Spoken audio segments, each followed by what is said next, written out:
নমস্কাৰ, মই আজি খাৰ বনাব লৈছোঁ। তিয়হৰ খাৰ কঁঠালৰ গুটিৰে। ইয়াতে মই দিলোঁ জ্বলা, পিঁয়াজ অকণমান, আদা অলপ, নহৰু 2 ফুটামান।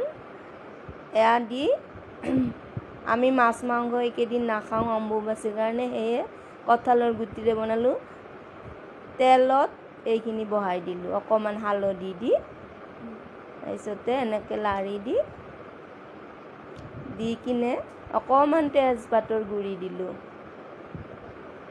দি লাৰি এয়া কলাখাৰ, আমাৰ ঘৰতে বনোৱা যায় কলাখাৰ।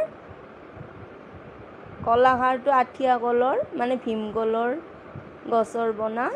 মই বাৰু সেইটো দেখাম পিছত কেনেকৈ বনাই। খাৰটো